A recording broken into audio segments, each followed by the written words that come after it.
Hello, my name is Marc from jazzguitarlessons.net, and today's jazz guitar tip is in fact a follow-up from the previous one, so soloing on chord changes part 2, and it's 7 note scales. Remember last time we talked in part 1 at how we will improvise using different scales on 1 octave fingerings, and 7 note scales is simply the sequel to this. We're going to do the follow-up and see how it goes. So recall that we talked about octave, 1 octave fingering from C to C on the keyboard. We talked about constraint, and I told you, look up all the stuff that you know and see if you can constrain yourself to 1 octave to know which notes you're playing and not just learn a bunch of dot on the fretboard, right? So 7 note scales today, why we're going to do them. First reason is, well, it's a sequel to the last lesson, but more importantly, we have an alignment of the scale with 7 notes with the bar 4/4. So it's a rhythmic alignment that describes the harmony perfectly. Simple example, remember last time we played this. We played a C major scale, but we stopped there. I had you play only 7 notes for the major scale, so from C to B.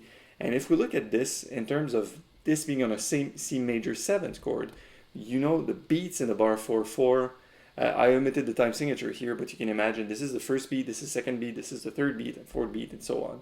And if we look at where, what notes fall where in terms of analysis, those are chord degrees 1, 3, 5, and 7 happening on the downbeats. So it means that in our ears, what we hear is 1, 3, 5, 7 during the beats 1, 2, 3, 4. This is the exact notes contained in the C major 7th chord, which is C, E, G, and B, right? I'm not going further into theory, but trust me on this, 7 note scales, they describe the harmony perfectly when we pick one scale. So, of course, why we're doing it, alignment, just told you.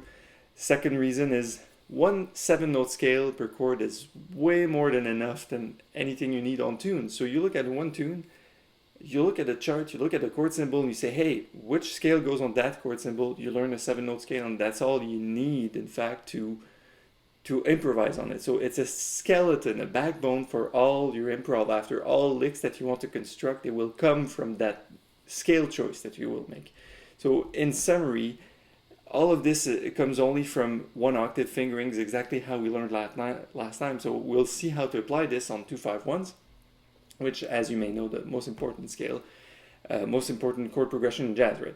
So 7 scales, how we're going to do it today. First thing, as I always do with jazz guitar tips, is you go with your own tunes, your current things, and look at the chords and select one scale exactly for each chord. So for each chord in the tune, play on one scale. If you're having trouble with this, you can find help on the website or send me an email. There's not 1,000 scales, there's just a few of them. And because this is a lesson, of course, here's an example we're going to use on the 2/5/1 in C major.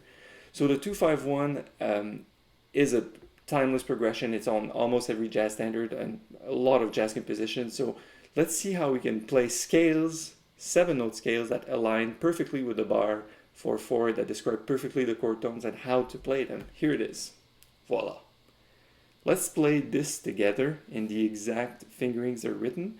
There's theory behind this, like modes and stuff like that, but we're not getting into it. I just want you to try it and hear the progression. You ready?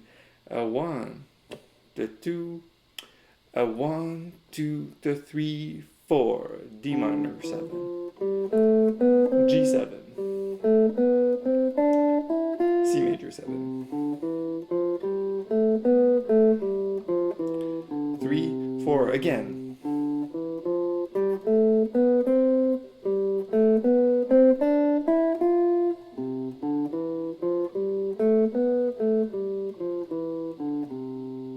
Alright, so the take home with this is, look, there's 3 chords, there's 3 scales, and in fact, if you've been clever and looked at it, you see we're still all playing in C major, but we're looking at 7 note or 1 octave fingerings for each individual chords, right?